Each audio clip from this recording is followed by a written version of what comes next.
Now that the first snowstorm of 2026 has come to a close, the East Kentucky region is dealing with what's left over. Snow and ice are still plentiful across most roadways, and Kentucky Transportation Cabinet District 12 has an update regarding maintenance and travel safety. Public Information Officer Shantana Woodward gives us more details. Crews were reporting today that the sun is helping, even though, our temperatures are barely in the teens today. The sun is helping to activate some of that salt that's already been put down.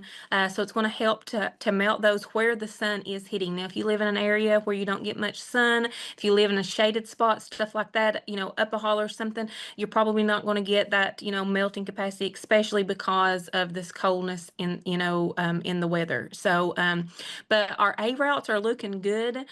Crews have had time to go ahead and move on to B and C routes. The problem there is, we had ice before, and so some of those routes have a sheet of ice on them that have to be busted up. That takes a little bit longer when the salt to activate on it and stuff before we can scrape that off. So, it's just going to be a process. It's going to be a multi-day process. So just kind of bear with us, and we'll be there working around the clock. But like I said, it's a process.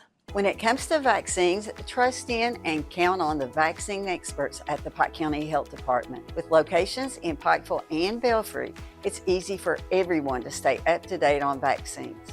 Contact the Pike County Health Department today. At this time, travel may still be considered unsafe for those living near icy roads. The Transportation Cabinet would like to again advise staying home unless there is an emergency. We just ask that, people not get out unnecessarily. If you're getting out and you need something, that's one thing. But if you're just getting out to go shopping or just to kind of see what things look like, we ask that people don't do that because it clogs up the roads.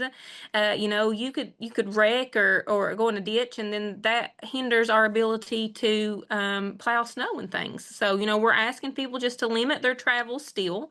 If you're going to make a move, now's the time before things refreeze. But again, you know where you live and you know your area best, and you have to make that judgment call. Reporting for Mountaintop News, I'm Nick Collum.